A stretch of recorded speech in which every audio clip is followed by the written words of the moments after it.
자, 여러분 안녕하세요. 오늘은 고1 국어 지학사 10단원 배워보도록 하는데, 요 10단원 첫 번째 문법 요소와 언어 예절 지문 분석을 먼저 보도록 할게요.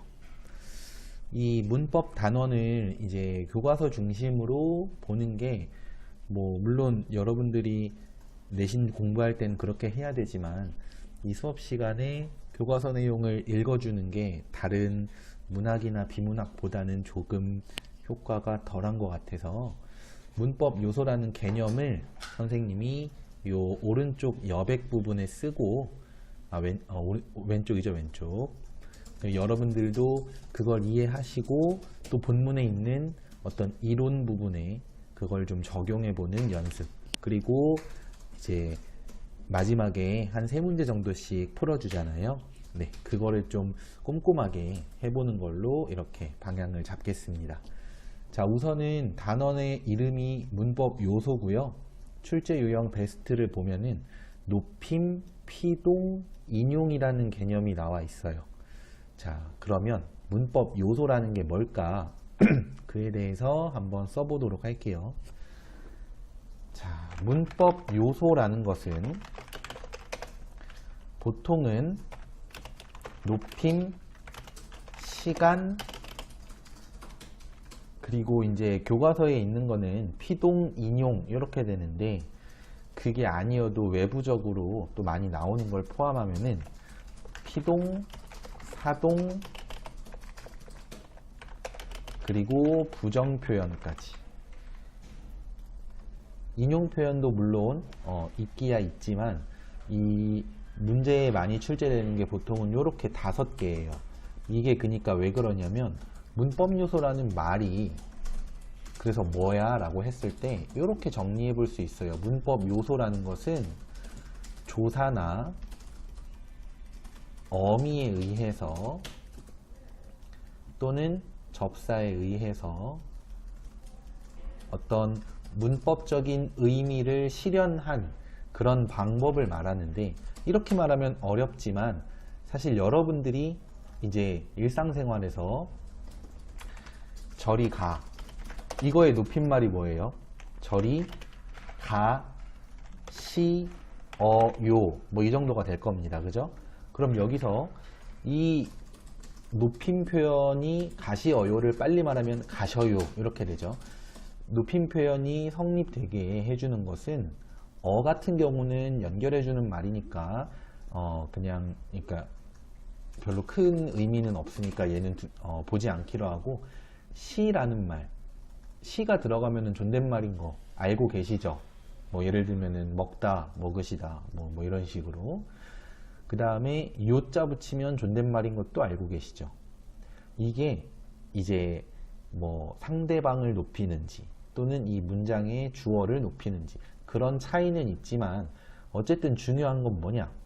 공통점은 얘네 둘 다 어미의 한 종류입니다.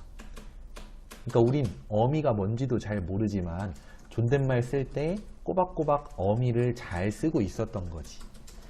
그래서 이 문법 요소라는 게 이렇게 조사, 어미, 접사로 문법적인 의미를 실현하는 거고, 이게 이제 우리들은 한국인들은 굉장히 익숙하고 당연한 방법인데, 외국인들이 한국어를 배울 때 또 어려워하는 요소이기도 해요.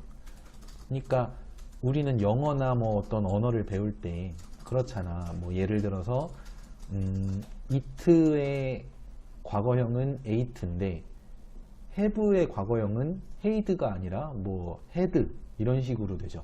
그러니까 이게 그럼 그걸 다 일일이 외워야 돼? 와, 진짜 어렵겠다. 우리나라 말은 그냥 하나만 붙여주면 과거인데 이렇게 생각을 할 거예요. 근데 외국인들은 그러면 우리말 배울 때 을 붙이면 과거라길래 먹었다, 먹았다 이렇게 말했더니 사람들이 웃더라. 왜지? 했는데 그때는 을 붙여야 돼. 먹었다가 아니죠. 거꾸로 말했네요. 미안합니다.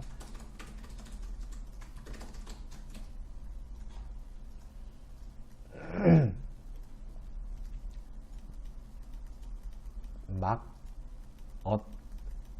다 이렇게 하니까 틀렸다고 지적을 받아. 왜 그러지? 엇을 붙이면 되는 거 아니야? 근데 이때는 at을 붙여야 되고, 또 어떨 때는 뭐 at, ot을 같이 써서 막았었다 이렇게 쓰래. 뭐가 다르고 뭐가 뭐지? 어려울 건데 우리나라 사람들은 익숙한 거죠. 그러니까 이 조사, 어미, 접사가요, 단어의 뜻이나 개념이 어렵지, 익숙하지도 않고. 그렇지만 이렇게 우리는 일상생활 안에서는 충분히 잘 활용을 하고 있다는 거. 그래서 이렇게 예문을 좀 많이 생각하면서 학습을 하시면 도움이 많이 돼요. 그렇고요. 자, 그 다음에 이제 높임법부터 해가지고 간단하게 교재에 나와 있는 예문만 활용을 할게요. 봅시다. 주체 높임이라는 것은 뭐냐면 문장의 주체를 높이는 건데, 주체라는 게 쉽게 말하면 주어예요. 주어. 여기 주체는 일반적으로 주어. 이 문장 보세요. 선생님이 벌써 갔어의 주어가 뭐지? 선생님. 그럼 높임의 대상이니까 어떻게 써야 돼? 선생님께서 벌써 가셨어. 그러니까 이를 깨서로 바꿔주고, 갔어에서 시를 집어넣어서 가시였어. 이렇게 써야 된다라는 거. 그게 이제 기본적인 주체 높임 개념이고요. 그 다음에 아래로 내려가서 객체 높임은 객체를 높인다라고 하는데, 객체가 뭐냐? 목적어나 부사어인데, 목적어는 그래도 좀 쉽죠. 을을 붙여질 수 있는 그런 단어들, 또는 뭐 을룰이 붙어 있는 단어들, 이렇게 되는데, 부사어는 원래 범위가 아주 넓어요. 부사어를 만들어내는 조사도 워낙에 많고, 부사 자체도 부사어가 되고 이러니까. 근데 여기에서는 부사어 하면 이거 꼭 써주세요.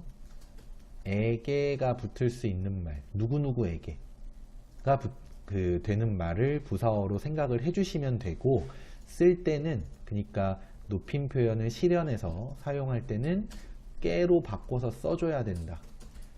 근데 이거 되게 많이 틀린다. 뭐냐면 봐봐, 아버지가 용돈을 줬다. 이거 올바르게 고친 거 묻는 문제에서 이렇게 그 선지에 많이 나올 수 있는 게 아버지가 용돈을 주셨다 이렇게 나와요. 그럼 맞은 줄 알아. 틀렸죠. 뭐가 틀렸냐면 깨서를 써줘야 되는데 가가 왔어요. 마찬가지로 할머니에게 전화를 질문을 했다라는 말을 써봅시다. 이거를 할머니에게 질문을 드렸다 이렇게 말하면 맞는 줄 아는데, 이거 다 틀렸죠. 뭐가 틀리냐? 아버지가를 아버지께서로, 그리고 할머니에게를 할머니께로 고쳐줘야지 문법적으로는 맞아요. 물론 아니 저희 할머니는 이렇게 말해도 아무 말 안 하시는데요. 그건 할머니께서 착하신 거고, 그냥 문법 문제 풀 때는 깨를 쓰는 게 맞다. 이렇게 생각을 합시다. 자, 그래서 이 조사를 고쳐줘야 되는 것도 알아주시고, 그 다음에 이 차이가 있다. 주다의 높임 표현으로 주셨다를 만들 때에는 주하고 다 사이에다가 시만 집어넣으면 되죠. 그래서 이거를 어간과 어말, 어미 사이에 있으니까, 어말, 어미보다 앞에 있으니까 선, 어말, 어미라고 해요. 시 같은 거를. 근데 드렸다는 잘 생각해봐. 이것도 분명히 이 문장을 조금만 바꿔 생각하면은 질문을 했다 말고요. 예를 들면 용돈을 줬다. 용돈을 줬다 같은 경우도 주다에서 높임법이 되는데, 이때는 좀 뜬금없는 드리다로 바뀌잖아요.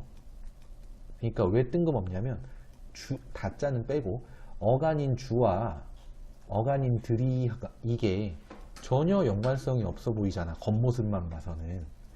우리는 이제 단어의 의미를 알기 때문에 높임말이야 이거를 알지만, 처음 보는 사람들은 뭐 외국인일 수도 있고 그런 사람들은 이 둘은 아무 관련이 없어 보인다, 이렇게 생각할 수 있다는 거야.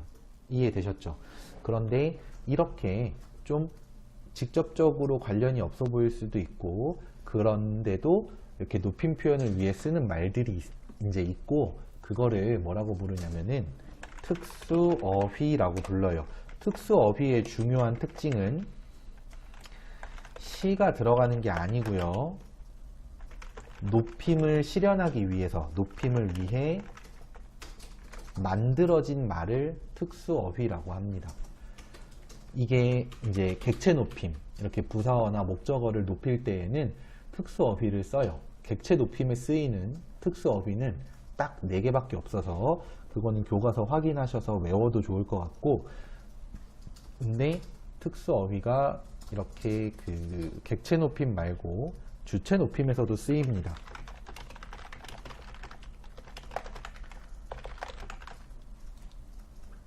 주체 높임에서 쓰이는 거는 대표적으로는 계시다. 계시다 뭔지 다 아실 거고요. 계시다의 낮춤말이 뭐예요? 있다예요, 있다. 근데 계시하고 it하고도 별로 상관없어 보이죠?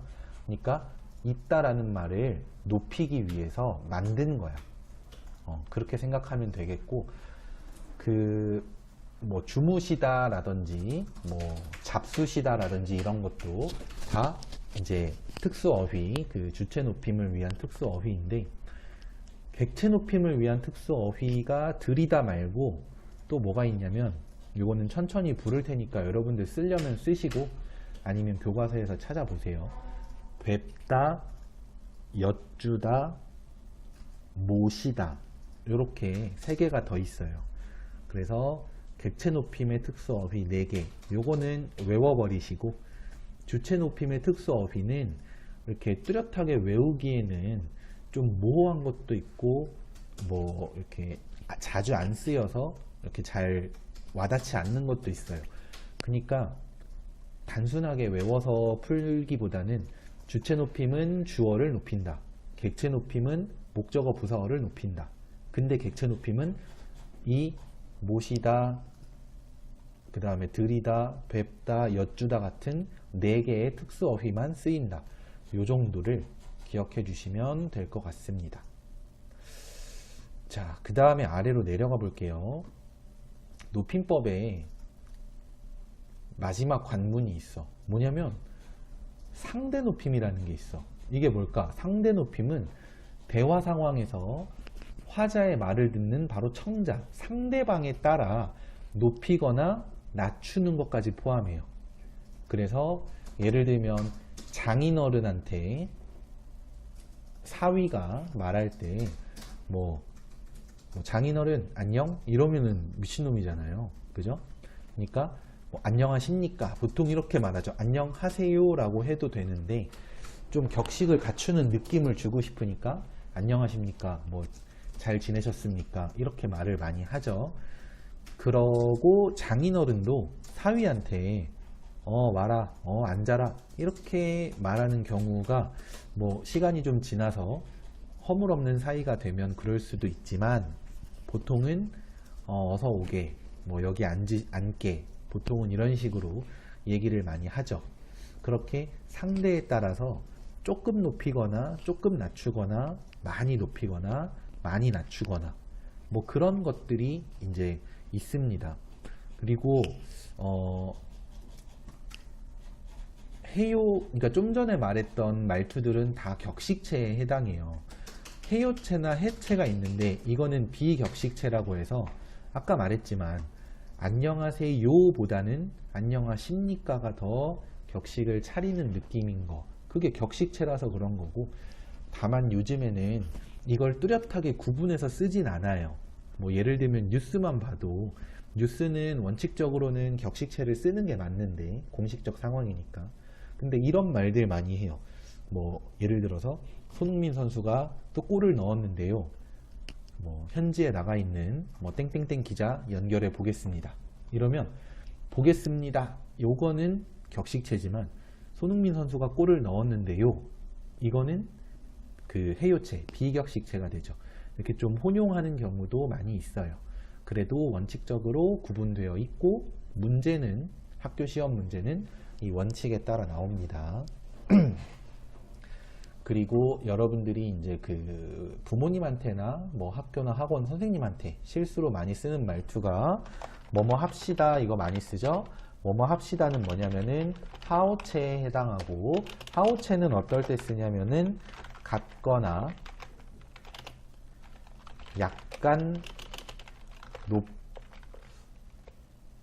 같거나 비슷한이라고 할게요. 같거나 비슷한 지위의 사람끼리 쓰는 게 하오체입니다. 그러니까 여러분들이 선생님들한테 어쩔 때 선생님 오늘은 뭐 시험도 끝났는데 좀 놀면 안 돼요? 이 말을 놀면 안 돼요가 아니라 놀아요 라고 해도 되는데 놉시다 라고 말하는 건 좀 건방진 거죠. 약간 선생님한테 이렇게 맞먹는 느낌으로 말을 하는 거라서. 근데 학생들이 이거를 막 예의가 없어서 그러는 게 아니라 진짜로 몰라서 말이 좀 나오다 보면 꼬여서 이런 말투를 쓰는데 이게 잘못됐다는 걸 알고는 계세요. 어떤 선생님은 그렇게 말하면 안 돼 이러고 넘어가시고, 어떤 선생님은 그냥 아무 말도 안 할걸. 근데 혼나고 말고가 중요한 게 아니라 본인이 틀린 표현을 쓴 거는 알고 있어야지, 그죠? 네, 그러면 이제 높임에 대한 얘기는 여기서 마무리하고요. 다음으로는 시간 표현 보는데요. 시간 표현은 사실은 문장을 주고 이게 과거, 현재, 미래 중에 뭐야? 물어보면 100이면 100 다 맞춰요, 다. 근데 그보다는 이 문장이 어째서 과거형인지를 설명해봐 또는 찾아내봐 라고 하면 조금 어려울 수 있어. 예를 들어서 여기 예문으로 나와 있는 나는 어제 그 책을 끝까지 다 읽었다. 어제라는 말과 호응하는 읽었다로 바꾸면 요 어자가 과거형을 나타내는 거, 이건 다 아실 거예요. 근데 엄마와 함께 보자고 약속한 그 영화가 아니다. 이 문장은 시제가 어떻게 될까? 일단 아니다를 놓고 보니까 현재 시제 같은데 약속한에서 드러나는 시제는 뭘까요? 애매하죠, 이건. 그러니까 모른다기보다는 과거인가 현재인가 애매한데 이럴 겁니다. 약속한이라는 거는 여기 써줄게요. 약속하다라는 말에 어간이 약속하예요. 약속이랑 하다로 구분하는 경우가 있는데 어간과 어미는요, 기본형에서 다자만 빼면 어간이라는 거 꼭 알아주세요. 약속하에다가 니은이 붙어서 약속한이라는 형태가 됐죠. 여기서 그 니은 같은 게 뭐냐면은 과거 시제를 나타내는 선어말어미입니다. 선생님은 줄여서 선어라고 쓸게요. 과거 시제, 미안합니다. 큰 실수를 했네. 선어말어미가 아니고요. 관형사형 어미예요. 관어라고 쓸게요. 관형사형 어미이기 때문에 그래서 잘 보시면은 약속한이라는 말이 뒤에 오는 영화를 꾸며주고 있죠. 네, 그래서 그 명사를 꾸며줄 수 있게끔 약속하다라는 동사가 영화라는 명사를 꾸며주기 좋게 다듬어주는 역할이라고 보시면 되고, 그리고 그 다듬는 과정에서 과거의 의미를 가지기도 해요. 문장의 의미 잘 생각해봐. 엄마랑 영화를 보기로 약속을 했는데 그 약속을 하고 영화 보러 왔더니 아닌 상황이야. 그죠? 그럼 약속은 과거에 했어요? 지금 했어요? 과거에 했다는 거 알 수 있죠. 그러니까 약속하다라는 말이 영화를 꾸며줌과 동시에 과거 시제의 의미를 가지게 하는 게 바로 니은의 역할입니다. 어때요? 시제는 쉬워 보여도 관형사형 어미는 좀 어렵죠? 그래서 그에 대한 얘기는 이 아래에 꼼꼼하게 잘 나와 있어요. 그래서 이 보라색 금색 글씨 보면서 기출 경향까지 같이 파악해 보시면 좋을 것 같습니다. 자, 그 다음에 아래로 내려가 볼게요. 현재 시제와 미래 시제도 이렇게 같은 그런 그 관형사형 어미나 선어말어미, 이 먹는다의 는자는 선어말어미, 그 다음에 먹은, 먹는 이런 말 할 때 현재 시제면 먹는이 되죠. 먹는의 는자는 관형사형 어미, 이렇게 되는데 여기서 또 이제 어려운 포인트가 하나 있죠. 한번 볼게요. 자, 요거는 이렇게 좀 깔끔하게 써줄게요. 먹는다 같은 경우는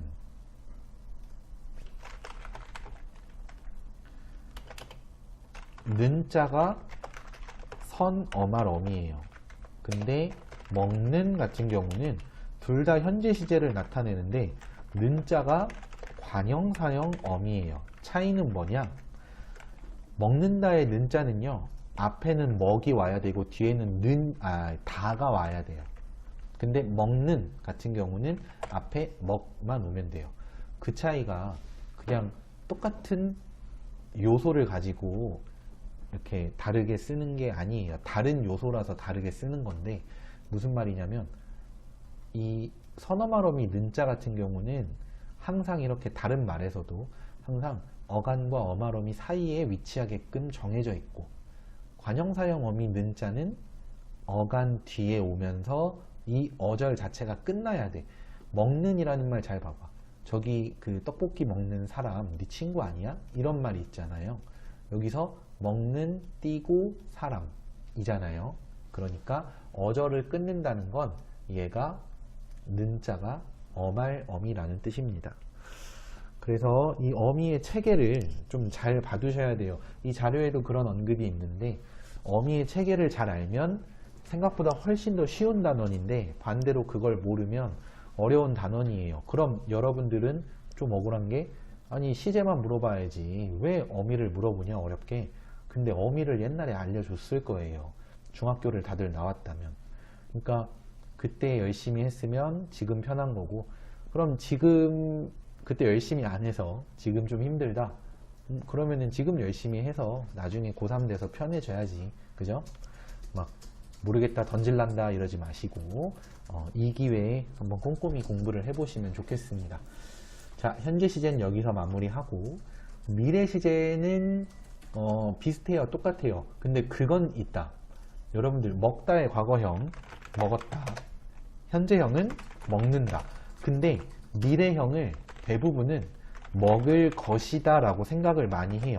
하지만 사실 똑같은 규칙, 한 글자만 집어넣는 규칙에 따라서 만들면 먹겠다예요. 어째서 먹을 것이다와 먹겠다 중에 먹을 것이다를 왜 더 많이 쓰지? 이건 왜 그러냐면 아래에 보시면 이런 말이 있어요. get은 미래를 나타내는 것 이외에 추측이나 의지 등을 표현하기도 한다. 그래서 그러니까 추측의 의미가 더해지거나 의지의 의미가 더해지는 게, 물론 을 것도 있어요. 을 것도 이제 추측 의지의 의미를 더하지만 get이 좀 더 강하게 드러내요. 그런 의미를. 그러다 보니까 좀 이렇게 추측, 뭐 의지 또는 뭐 가능성이나 능력, 이런 의미가 더해지는 게 좀 더해지지 않고 순수하게 미래 시제의 의미만 나타내고 싶으면 을, 것 형태를 좀 더 많이 쓴다는 거, 그것도 알고 계시면 좋겠고, 나머지는 과거나 현재 시제와 같거나 비슷합니다. 자, 그 다음 아래로 내려가면 이제 대망의 피동 표현 나오는데, 피동은 이렇게 생각하면 돼요. 자, 피동은 주어가 당하는 의미, 그래서 이것과 반대되는 능동은 주어가 제 힘으로 어떤 행동을 한다는 의미, 이 뜻인데, 여기서 학생들이 좀 많이 헷갈려 하는 건 요거야. 볼게요.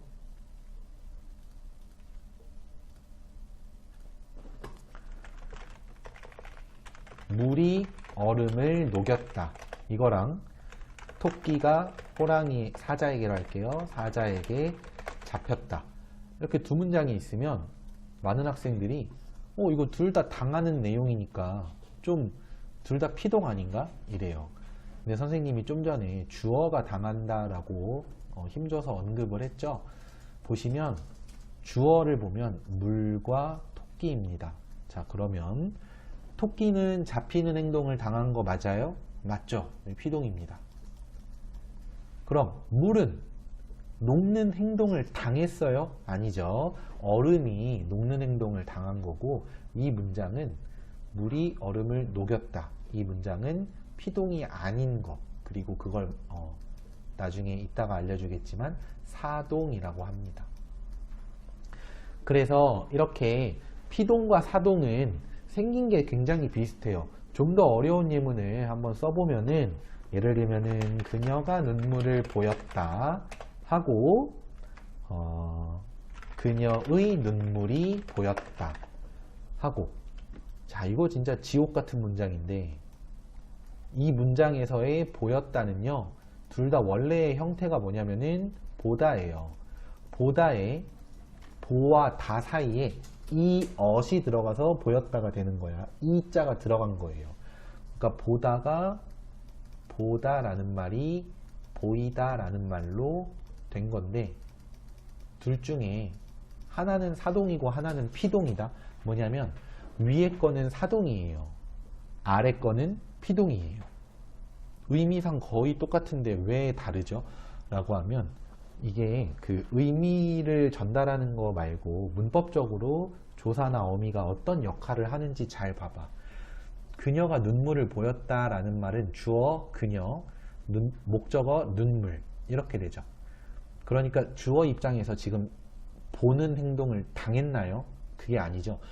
주어 입장에서, 그녀라는 주어 입장에서는 눈물이 다른 사람에게 보이도록 만든 거예요. 그죠? 아래 문장은 그녀의 눈물이 보였다라는 말은 그녀의 눈물이가 주어예요. 여기까지가 다 주어. 주어 입장에서 보는 행동을 당한 거지. 눈물의 입장에서는. 누구한테? 아마도 나한테. 그죠? 그래서 들으면서도 좀 어려울 수는 있는데, 훨씬 더 단순하고 쉽게 설명해주면, 목적어가 있으면 사동, 목적어가 없으면 피동, 이렇게 돼요. 목적어가 있고 없음으로 100% 나누지는 못하지만, 사동 표현을, 그러니까 피동 표현과 사동 표현을 잘 이해를 해보면 주어가 당하는 상황이냐 아니냐로도 구분을 할 수 있고, 그러니까 그냥 무조건 목적어 이렇게 생각하지 마시고, 목적어가 있나 없나도 보시고, 거기에 이제 사동 표현, 아니 그 주어의 어떤 상황이 당하는 건지 시키는 건지. 사동이라는 말은 시키는 것이라는 뜻입니다. 사자가 시킬 사자예요. 그 영어의 사역동사의 사자입니다. 그래서 make나 let 같은 경우가 이제 뭔가를 시키는 거잖아요. 어떻게 만드는 게. 그죠? 그렇게 생각하시면 될 것 같습니다. 사동 표현과 피동 표현은 개념도 어렵지만 구분은 진짜 어려워서 구분을 잘해야 됩니다. 이렇게 보이다라는 똑같은 말이 문장에 따라 그 사동도 되고 피동도 되니까요. 자, 그 다음에 아래로 내려가면 이제 인용 표현이 나오는데, 인용 표현은요, 다른 사람의 말이나 글을 갖다 쓰는 상황을 말하는데, 그거를 이렇게 큰 따옴표를 통해서 직접 갖다 쓰면은 직접 인용이라 그러고, 그렇게 안 하고 큰 따옴표 없이 의미만 갖다 쓰면은 간접 인용이라고 해요. 그러니까 직접 인용은 그 사람의 말과 의미를 둘 다 갖다 쓴다면, 간접 인용은 그 내가 갖다 쓰려는 말에 의미만 갖다 써요. 그러다 보니까 간접 인용 상황에서는 좀 그 표현이 바뀔 때가 있어. 뭐냐면, 아빠가 나에게 우리 아들이 제일 멋있어 라고 말했다. 이거를 간접 인용으로 바꿀 때에는 아빠가 나에게 내가 제일 멋있다고 말했다. 이렇게 될 수 있다는 거야. 뭔 차이인지 알겠죠? 화자의 입장이 직접 인용 상황에서의 화자는, 이 상황에서는 도현이가 화자가 되는데, 간접 의미는 이 상황에서 이 말을 하는 사람이 화자가 되는 거예요. 아시겠죠? 그에 따라서 표현이 바뀔 수도 있고, 시제에 있어서도 어제 한 말도, 뭐 예를 들면 내 친구는 어제 오늘쯤이면 뭐 공부를 다 끝낼 수 있을 것 같아, 이렇게 말했다라는 거를 다듬어서 간접 인용으로 만들면, 내 친구는 어제 공부를 다 끝낼 수 있을 것 같다고 말했다. 이렇게 되는 거잖아. 그죠? 자, 이렇게 간접인용, 직접인용은 이 입장에 따라 표현이 좀 바뀐다는 거 알아주시고, 또 하나는 조사가 직접인용에는 라고 간접인용에는 고가 쓰이는 게 원칙적으로 맞아요. 근데 간접인용임에도 불구하고 그러니까 문장의 흐름상 라자가 들어가기도 해요. 근데 그런 문제는 잘 안 나옵니다. 나온다면 미리 수업을 하실 겁니다. 학교 선생님이. 네, 그렇게 생각을 해주시고 이제 또 내려가 볼까요? 그러면 상황에 맞는 언어 예절인데 이 부분은 사실 직접적으로 말하지 말고 간접적으로 말한다, 자신의 잘못을 먼저 얘기한다, 뭐 이런 부분들인데 보시면 보라색 글씨가 없어요. 왜 그러게? 이 단원에서 사실은 문법 문제 내기도 굉장히 문제 낼 게 많기 때문에 출제된 문제가 없어서 그러는데요. 그래도 이 주석 열심히 달아놓은 거 있으니까 꼼꼼히 읽어보시면 좋을 것 같습니다. 자, 그러면 이제 문제 보도록 할게요. 네, 문제는 이제 제일 많이 나온 높임법에 대한 거 2문제, 그리고 어려워하는 피동에 대한 거 2문제 이렇게 볼게요. 보기 1을 바탕으로 보기 2에 대한 예문. 자, 보기 1에서 존대는 플러스, 비존대는 마이너스로 바꿔 표현하고 이렇게 그 문장을 만들어 보자 인데요. 주체와 객체 높임은 쓰이고 상대는 높이지 않고 낮춰 말한 것. 뭐가 있을까? 이런 문제 풀 때 팁. 왔습니다. 만드셨어요? 하셨어? 하셨어는 아닙니다. 미안. 이런 거 1, 2, 3번 바로바로 빼세요. 상대 높임이 쓰였으니까 무조건 탈락. 그 다음에 주체와 객체 높임을 가르는 방법이 뭐냐면 주어가 뭔지 잘 봐. 선생님께서 주어 너를의 너 목적어죠. 너 목적어. 그러면 주체 높임은 쓰인 거고 객체 높임은 너는 높임의 대상이 아니니까 안 쓰인 거예요. 이해되시죠? 이렇게 봐야 되고 답이 되는 건 뭐냐? 선생님께서 어머니께 주어와 부사어를 둘 다 높여야 되잖아요. 그러면 주체, 객체를 높인 것은 5번입니다. 5번. 이런 식으로 높임의 대상의 위치를 통해 찾는 연습을 해주시면 좋을 것 같고요. 6번도 한번 보자. 주체가 쓰이고 객체가 쓰인 문장을 각각 찾아라. 자, 교장 선생님의 말씀이면은 주체 높임이 쓰였죠. 있으시겠습니다. 의시가 쓰였죠. 할머니께서 편찮으시다. 할머니가 주어잖아. 그러면 얘는 둘 다 주체 높임. 그래서 틀려요. 이런 식으로 보시면 되고 답이 되는 건 그래서 몇 번이냐 보시면은 2번 할아버지께서 방 안에 계십니다. 할아버지께서 주어 계십니다. 주체 높임. 아버지께 객체 부사어 여쭈어보다. 아까 말했죠. 객체 높임은 들이다, 모시다, 여쭈다, 뵙다 4개밖에 없어요. 그 중에 여쭈다가 쓰인 거. 답은 2번이 되겠습니다. 다음으로는 피동 표현에 대해서 보는데 좀 특이한 거 볼게요. 10번. 피동문을 다음 피동문 중 능동문을 상정할 수 없는 것은? 자, 한번 하나만 연습 삼아 해보면 온 세상이 눈에 덮였다. 이걸 피동으로 아니죠. 능동으로 만들면 눈이 온 세상을 덮었다. 이렇게 쓰면 돼요. 근데 오늘은 날씨가 풀렸다. 이거를 만약에 능동문으로 만들려면 어떻게 해야 되지?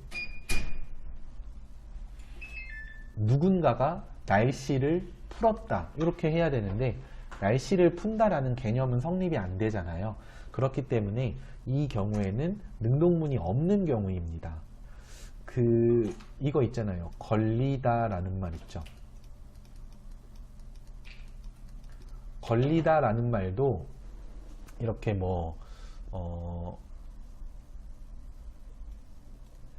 예를 들어서 얼마 전에 올림픽이 있었으니까 선수의 목에 메달이 걸렸다. 이 문장을 이게 이제 걸다에 리를 붙인 피동문인데 메달리라고 했네요. 메달이. 근데 이거를 만약에 능동으로 바꾸고 싶으면은 누구누구가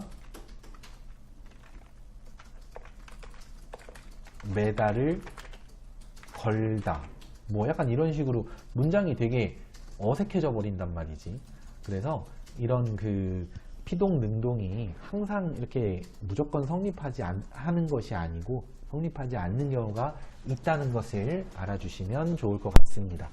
자, 그러면 이 문법 단원 수업은 여기까지 하고요. 이어서 10-2 단원 수업도 진행이 됩니다. 그러면 수업 마치겠습니다. 이어서 진행되는데 이 수업은 마치겠습니다. 고생하셨고요. 지금까지 수업에 활용된 모든 자료는 나무아카데미 홈페이지에서 이용하실 수 있습니다. 감사합니다.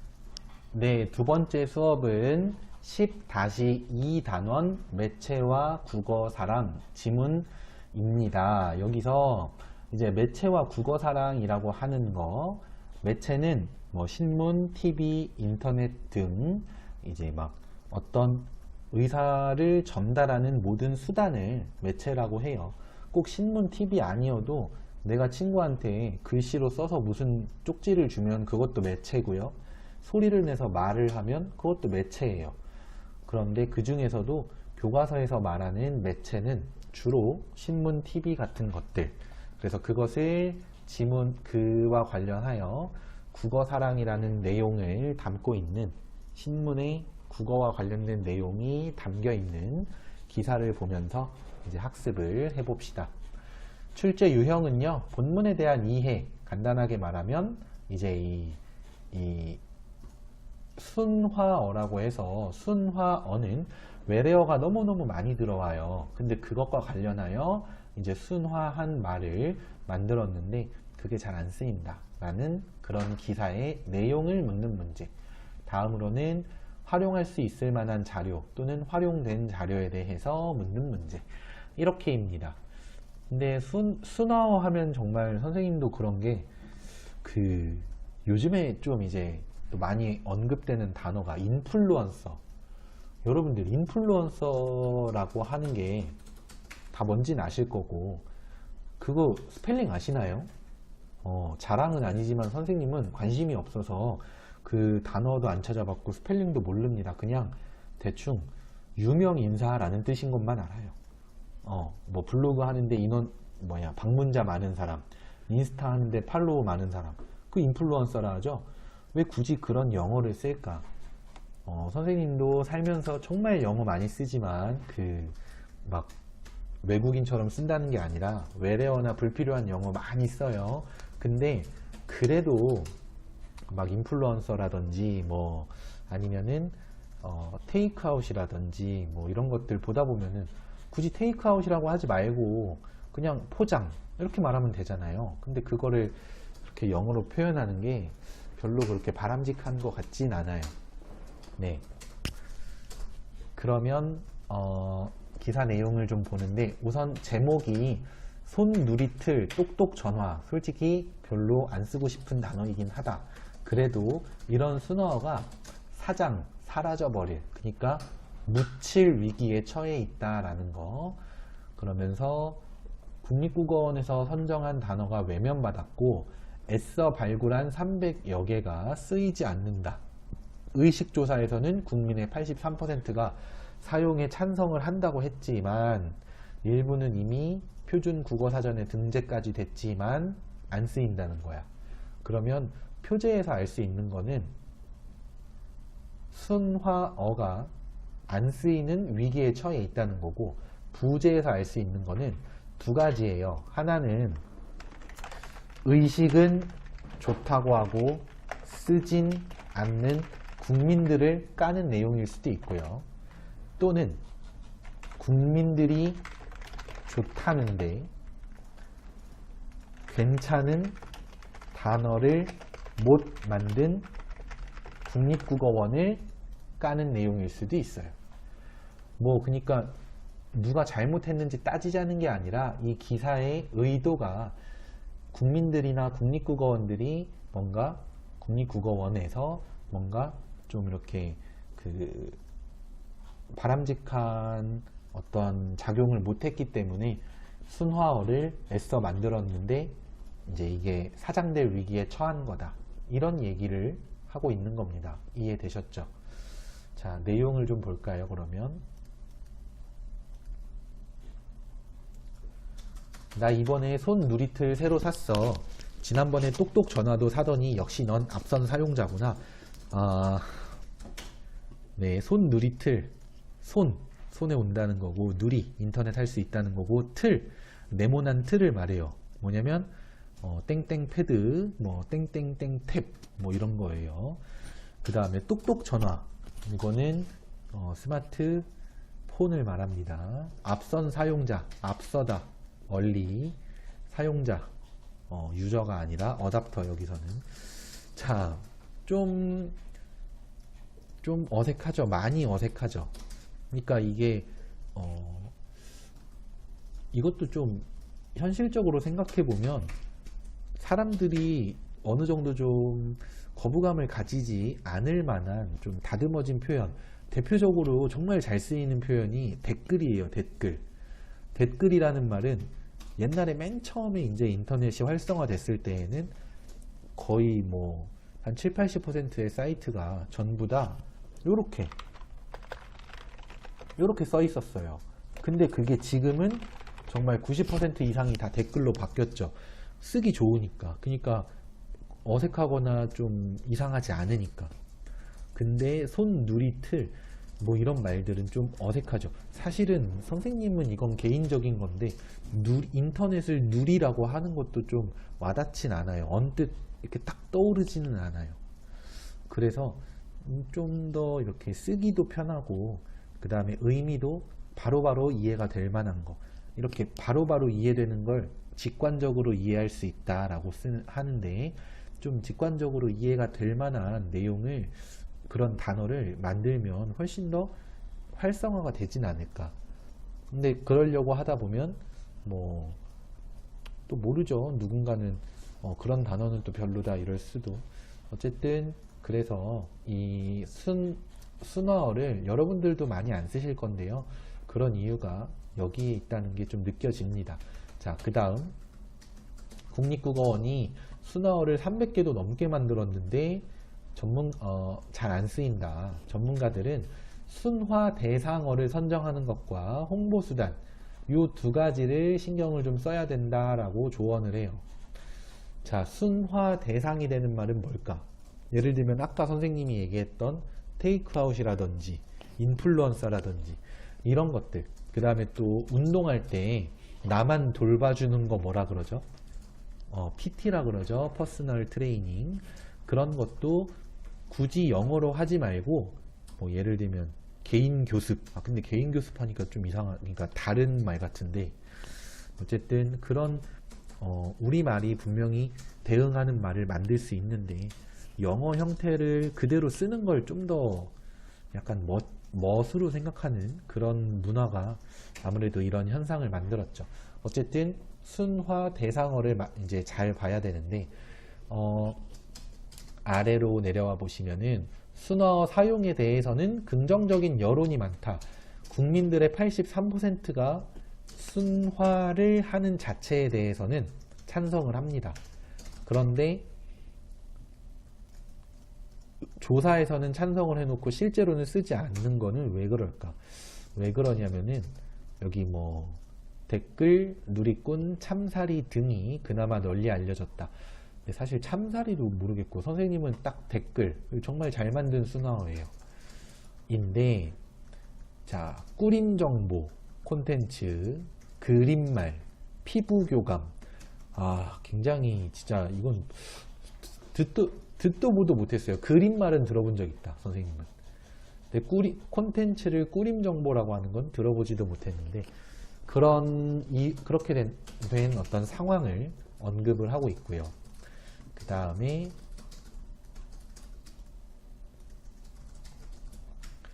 순화 대상어 선정에 문제가 있다라고 하는데, 뭐냐면 권장 순화어로 꼽은 61개 중에 11개는 표준 국어 대사전 웹 버전에 포함되어 있다. 무슨 말이냐면은, 물론 종이 버전에 포함되지 않았다는 것은 아직 완전 국어로 인정받진 않은 걸로 볼 수 있지만, 그래도 웹 버전 사전에 등재되었다라는 것은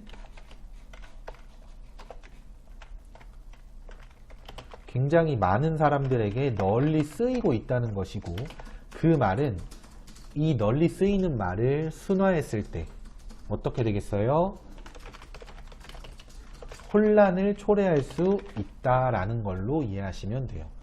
그러니까 친구들한테 어제까지는 뭐 예를 들어서 스마트폰이라고 했었는데 갑자기 TV나 인터넷이나 여러 뉴스나 이런 곳에서 다 똑똑 전화라는 말을 갑자기 다들 써.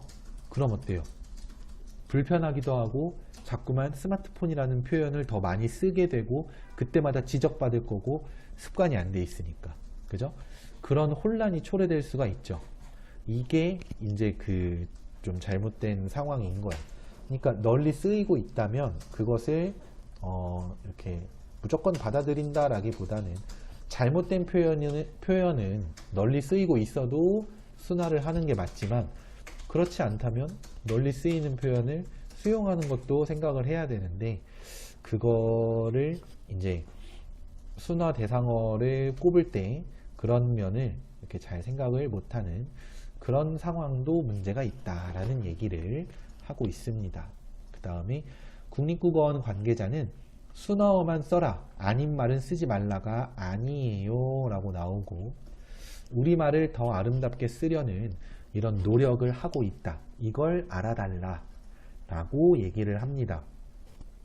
그래서 이 순화 대상어를 선정하는 거에 문제가 있고, 또 그렇다고 순화 대상어가 됐다고 해서 무조건 순화어만 쓰지는 말고, 쓰라는 게 아니라 언어 자체는 편한 걸로 써도 되지만 이렇게 순화 노력을 하고 있다는 것을 알아달라, 이런 얘기를 하고 있습니다. 자, 다음으로 내려가 볼까요? 전문가들은 순화어가 사장되지 않으려면 무엇을 순화할지 어떻게 알릴지를 고민을 해야 된다라고 하고, 매체에서만 홍보하지 말고, 사실 우리가 진짜로 그렇잖아요. 순화어에 대해서 언론 매체, 뭐 신문일 수도 있고 인터넷이나 특히 TV의 그 바른말 고운말 뭐 이런 것들, 그런 거에서 주로 언급이 되지 그 외에는 딱히 잘 접하지 않게 되잖아요. 그러면 어떤 방법이 있어? 정규 교육과정, 교과서 같은 데에 실어두는 거지. 그곳에 이제 그 순화어를 소개하는 방법도 고려를 해야 한다. 좋은 말이죠. 그렇게 해서 이제 순화어가 널리 쓰일 수 있도록 해야겠습니다. 한번 보자. 테이크아웃은 포장, 캘리그라피도 마찬가지야. 선생님은 캘리그라피가 처음 들었을 때는 막 약간 그래프랑 관련 있는 건가 이런 생각을 했는데, 이게 그냥 글씨 멋있게 쓰는 거잖아요. 글씨를 이렇게 좀 예쁘게 막 뭐라 해야 될까, 글씨를 활용한 예술, 그래 뭐 요 정도라고 볼 수 있죠. 그 다음에 스펙, 리얼 버라이어티, 리얼 버라이어티에서 리얼이야 뭐 생생, 이거는 인정인데 버라이어티라는 말도 좀 그래. 그냥 리얼 오락 예능, 차라리 뭐 이렇게 말한다든지, 꼭 이렇게 버라이어티라는 표현을 썼어야 했을까, 이런 생각이 좀 듭니다. 그래서 순화어가 이렇게 있다는 거 알아주시고요. 그리고 이렇게 국립국어원이라는 출처를 밝혔어. 출처를 밝히면 어떤 효과가 있죠? 네, 다들 아시겠지만 글의 신뢰성, 뭐 신뢰성, 신뢰도 뭐든지 그것이 올라간다라는 거 알 수 있습니다. 자, 그 다음에는 라디오 대담이 있는데요. 라디오 대담은 이 순화어는 아니고 이제 인터넷 용어라든지 뭐 여러 오늘날의 언어 현상과 관련하여서 이제 국립국어원장과 사회자가 같이 라디오에서 얘기한 내용을 그대로 글로 옮긴 거예요. 보시면 현대인의 언어 습관에 대해서 한글날을 맞이해 볼 건데, 요즘에 염려스러운 점 중에 하나 어떤 게 있냐, 일부 집단에서 엄청나게 축약된 말을 사용한다든지, 다른 세대들과 소통되지 않는 외래어를 쓴다든지, 이거에 대해서 이제 한 달인가 전에 SNL 그 TV 프로그램에서 신혜선 씨가 이걸 연습하는 그런 장면이 있죠. 선생님이 페이스북으로 보다가 꽤 재밌게 봤는데, 그게 근데 재밌죠. 그 SNL 영상은. 그게 바람직한가 싶기는 해요. 그러니까 선생님도 학생 때 막 뭐 우리끼리 쓰는 말 쓰면서 재미도 느끼고, 그 다음에 또 뭐 어른들이 못 알아듣는 그 자체가 또 좀 좋기도 하고, 뭐 그 아니면은 친구들이 다 알아듣는데 나만 못 알아들으면 좀 내가 뒤처지는 것 같고, 막 그런 느낌이 들어서 나도 그런 말을 많이 썼는데, 그런 외계어 같은 것들. 근데 참 뭐 지금 와서는 그래요. 언어의 기본적인 기능이 소통인데, 그 기본적인 기능을 굉장히 제한하는 그런 활동인 것 같아요. 이렇게 좀 막 축약된 말이나 뭐 외계어 같은 것들을 막 쓰는 것들. 그래서 뭐 여러분들 뭐 어쩔래미 우쩔래미 뭐 어쩔 TV 뭐 저쩔 TV 이런 얘기들 재밌지만, 학생 때 좀 쓰다가 한 두세 살 더 먹은 뒤에는 그냥 그런 적이 있었지 하고 쓰진 않는 게 그래도 좋지 않을까? 뭐 not 닌겐, 낄끼빠빠, 사실 이거 선생님 나이대 사람들까지도 쓰기는 씁니다. 알고 있고요. 근데 바람직하진 않은 것 같아. 자, 그래서 이 세대 간의 소통을 저해야 한다라는 그런 문제점을 제시를 하고 있고요. 그 다음에 뜻은 이제 뭐 알고 있다라는 얘기 나오고, 그 다음에 문법 파괴 현상이 이제 두 번째 요소로 나오는데, 그 중에서도 지나친 높임 표현을 사용하는 것, 이것이 언급이 돼요. 이거는 뭐 꼭 학생들만의 문제는 절대로 아닙니다. 이건 오히려 이제 나이대가 중요한 게 아니라 이제 판매직에 종사하시는 분들이 많이 틀리시는 부분들인데요. 어떤 게 있냐? 예를 들면은 버스 내리실게요, 주사 맞으실게요 같은 말들이 틀렸다라고 나와 있어요. 자, 이거 왜 틀렸을까? 뭐뭐 할 게는 뭐냐면은 약속을 의미하는 그런 표현입니다. 예를 들면은 다음부터는 늦지 않을게, 이게 이제 늦지 않겠다는 약속이잖아. 쉽게 말하면 존댓말로는 늦지 않을게요, 이게 늦지 않겠다는 약속이고, 그러면 늦지 않으실게요는 뭐가 돼? 내가 늦지 않겠다는 건데 나를 셀프로 높인 표현이 되죠. 그럼 어때요? 틀린 말입니다. 이렇게 생각을 해주시면 될 것 같고, 그래서 뭐뭐 하실게요는 틀린 말, 비문이라고도 합니다. 비문법적 표현이 되는 겁니다. 그냥 버스 내리실게요가 아니라 버스에서 내리세요 라든지 내리시면 됩니다 라든지 뭐 이렇게 내리시겠습니다 라든지 뭐 이런 식으로 표현을 하는 게 맞습니다. 내리실게요는 틀린 표현이죠. 자, 그리고 또 뭐 여기에 나오진 않았지만 일상에서 흔히 볼 수 있는 거, 요즘에 많이 사라지긴 했지만 주문하신 커피 나오셨습니다. 이거는 주문하신, 이건 좋아, 손님을 높여주니까. 근데 커피 나오셨습니다.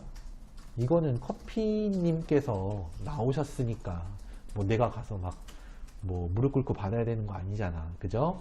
그러니까 이 나오다의 주체는 손님이 아니라 커피예요. 그러니까 이렇게 주체가 뭐고 뭐 이렇게 단어 간의 관계가 어떻게 되는지 이런 거를 잘 이해하시면 어떤 그 높임 표현이나 어떤 표현이 틀렸다 또는 맞았다는 것을 잘 알 수 있습니다.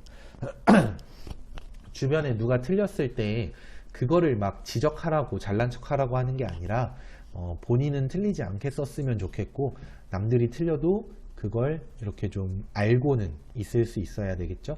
그게 맞았는지 틀렸는지 아무것도 모르는 건 이제 바람직하진 않은 것 같습니다. 이해되셨죠? 자, 다음으로 내려가서 세 번째는 일본어의 잔재가 남아있는 것, 인데요. 점퍼 또는 잠바죠, 잠바, 기스, 노가다. 이거 말고도 되게 많아요. 뭐 젓가락을 오늘날은 잘 안 그러지만 예전에는 뭐 와루바시라는 표현 썼었고, 그 다음에 저기 양파를 담아내기라고 하는 거, 그 다음에 단무지를 닭강이라고 하는 거, 그 외에도 또 찾아보면 많이 있겠지만, 그래도 바람직한 거는 갈수록 없어지고는 있어요. 시간이 지날수록 이제 일본어의 잔재는 사라지고 대신 그 자리를 이제 외래어나 외국어들이 많이 차지를 하지. 그 서양 쪽, 뭐 미국이나 유럽 쪽에서 어떤 문화나 물건 같은 게 들어오다 보니까 이제 이렇게 많이 좀 대체가 되고 있는 거는 같은데, 순어를 많이 쓰려고 노력을 해야 됩니다. 그러면서 국립국어원에서 순어도 만들었죠 라고 얘기를 하고 내려가 보면은, 새꼬시는 뼈째 회, 스키다시는 곁들이 찬, 솔직히 입에 붙지 않는다. 그럼 어떤가요? 라고 해서, 사실은 순어가 많이 만들어졌지만 많은 외면을 받고 있습니다. 나름대로 열심히 만들었는데 만족스럽진 않습니다. 그래도 국민들이 자연스럽게 받아들일 수 있도록 노력을 할 테니 국립국어원의 노력, 어색하더라도 이렇게 자꾸 쓰려고 생각을 해주시면 좋을 것 같습니다. 국민의 노력. 그래서 국립국어원과 국민이 모두 노력해야 된다는 그런 내용이 또 나와 있네요. 자, 그 다음 내려가서 현대인의 언어 습관에는 뭐가 있을까요? 했더니 국립국어원장이 이제 극단적인 줄임말을 쓰는 것과 신조어를 쓰는 것 두 가지를 언급을 합니다. 그러고 글은 끝납니다. 이 라디오 대담 같은 경우는 사회자와 그 국립국어원장이 서로 이렇게 말을 주고받는데, 보니까 말하기 방식의 특징이 좀 있죠. 뭐 예를 들면 국립국어원장은 어떤 추측, 그러니까 합당한 합리적인 추측을 근거로 이런 이유 때문인 것 같습니다. 뭐 이런 얘기를 하고요. 사회자는 앞에서 뭐 여기 있다. 새꼬시는 뼈째회, 스키다시는 곁들이 찬이라고 하는데요. 뭐 이런 예시 사례, 버스에서 내리실게요, 주사 맞으실게요도 마찬가지야. 이런 예시를 많이 들고 있는 게 사회자의 또 어떤 말하기 방식의 특징이 되겠습니다. 자, 사실은 여기 단원에서는 이제 문제 자체가 막 이렇게 막 엄청나게 많이 이렇게 출제가 되지는 않아요. 그래도 이 내용에 대해서 꼼꼼히 잘 이해를 하셔서 출제된 문제가 있다면 그 부분에 대해서 잘 잘 풀어나가 주시면 좋을 것 같습니다. 자, 이제 문제 한번 보도록 할게요. 자, 문제는 첫 번째 문제 1번 문제부터 볼게요. 윗글을 읽은 학생의 반응인데요. 이 문제는요, 학생의 반응이라는 게 여러 가지를 물어볼 수 있어요. 뭐 예를 들면은 본문에 나오는 내용과의 일치 여부, 내용과 일치하지 않는 그런 반응을 할 수도 있죠.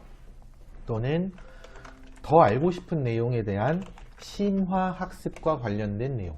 그러니까 예를 들어서 나는 순화어에는 어떤 게 있는지를 더 알고 싶어. 뭐 예를 들면 그런 거는 적절한 심화 학습이 되죠.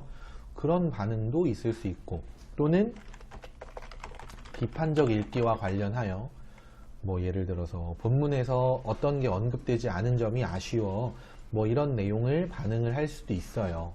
그죠? 그러니까 학생의 반응이라는 문제는 굉장히 여러 가지 그 문제 선지가 출제될 수 있구나 라는 걸 알아주시고요. 1번부터 보면 순화어에 대한 반응은 긍정적인데 사용하지 않는 설문 자료가 추가되면 좋을 것 같아. 그러니까 사용하지 않는 이유에 대해서 설문조사 자료가 있으면 좋겠다. 뭐 이 정도로 생각해 주시면 될 것 같습니다. 그래서 뭐 올바른 적절한 반응이 되겠고, 다음으로는 내가 알고 있는 것보다 순어가 많았구나. 사실 우리가 대부분 순어가 뭐 300개씩 있다는 거를 잘 모르잖아요. 그죠? 잘 안 쓰니까. 이것도 뭐 적절한 반응이 될 수 있겠고, 순어 홍보 방식의 개선안만 제시하고 현재 방식을 제시하지 않은 건 아쉽군 이라는 현수의 말 보면은 현재 방식을 제시하지 않은 것 맞을까요? 한번 봅시다. 위에 여기 바로 위에 보면은 있는데, 순화어를 언론 매체 등에서만 홍보할 것이 아니라 정규 과정을 통해 소개하는 방법도 생각을 해야 한다. 그럼 여기서 언론 매체를 통한 홍보하고 있네요. 그죠? 현재의 방식 제시됐네요. 따라서 3번은 틀린 말이고 1번의 답은 3번이 되는 겁니다. 이 셋 중에서는 비판적 읽기를 했는데 그게 적절하지 않은 거고, 사실 큰 틀에서는 결국은 내용 일치를, 그러니까 내용 이해를 잘한 학생이라면 답을 가려낼 수 있을 것 같아요. 자, 이해되셨을 거고, 그 다음에 아래로 내려가서 이번에는 이 자료에 대해서 한번 보도록 합시다. 자, 윗글에서 활용할 만한 자료인데 효과가 연결된 것 중 적절하지 않은 것은, 자, 요거 조금만 화면을 확대할게요. 여러분들 잘 보이시라고.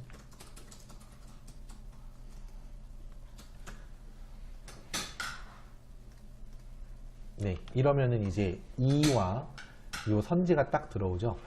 봤을 때 일단 답은 이제 2번이랑 관련이 있기 때문에 요 2번 그래프랑 1번은 안 보기로 하고 3번부터 봅시다.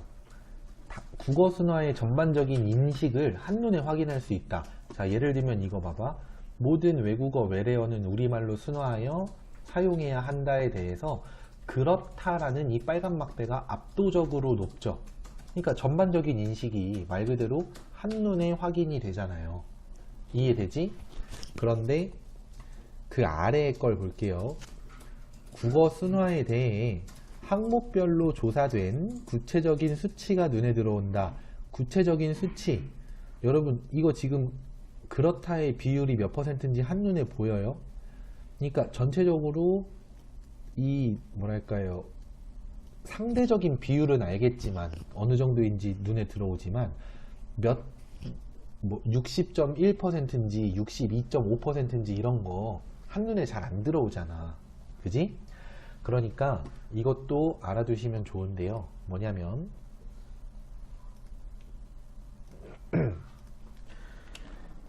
도표가 이제 그냥 표예요. 쉽게 말하면 숫자가 잘 보여요. 그러니까 여기서 말한 대로 구체적인 수치는 표로 나타내는 게 더 잘 보입니다.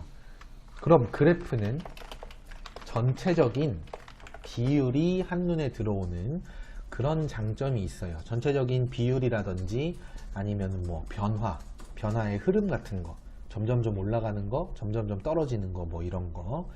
그래서 그래프는 구체적인 수치를 한눈에 보여주지는 못합니다. 더구나 이 그래프는 실제로도 수치가 이렇게 밑에 좀 뭐 숨어 있는 것까지는 아니어도 잘 안 보이게 되어 있죠. 그렇기 때문에 답은 4번이 되겠습니다. 자, 이제 마지막 문제네요. 마지막 문제는 라디오 대담과 관련하여 말하기 방식에 대한 거 보기로 할게요. 자, 15번 문제 1번. 사회자는 다양한 사례를 통해 문제점을 드러내고 있다. 이 사례라는 게 아까 말했던 뭐 잘못된 높임법이라든지 그 다음에 그 국립국어원에서 이렇게 그 순화한 단어가 있는데 그게 아직은 입에 붙지 않는다 라든지 이런 말들을 하고 있죠. 그렇기 때문에 뭐 적절하겠고, 2번 국립국어원의 활동을 언급하며 자연스럽게 화제를 전환한다. 이것도 맞았죠. 국립국어원이 순화어를 만든다는 걸 언급해서 화제를 전환해요. 이전에는 오늘날의 국어의 문제점이었다면 이제 그 국립국어원의 노력이라는 화제로 전환이 되죠. 다음에 3번 대담의 배경과 화제를 제시하고 있다. 이거는 이제 앞부분을 보시면은 한글날을 맞이하여 뭐 국립국어 원장님과 현대인의 국어 사용에 대해 이야기를 나눠보겠습니다. 이런 말이 나옵니다. 따라서 3번도 적절한 말이 되겠고, 4번 문제의 원인에 대한 추측을 드러낸다. 이거는 본문을 조금 볼게요. 올라가 볼게요. 자, 본문에 올라가 보시면 여기 부분,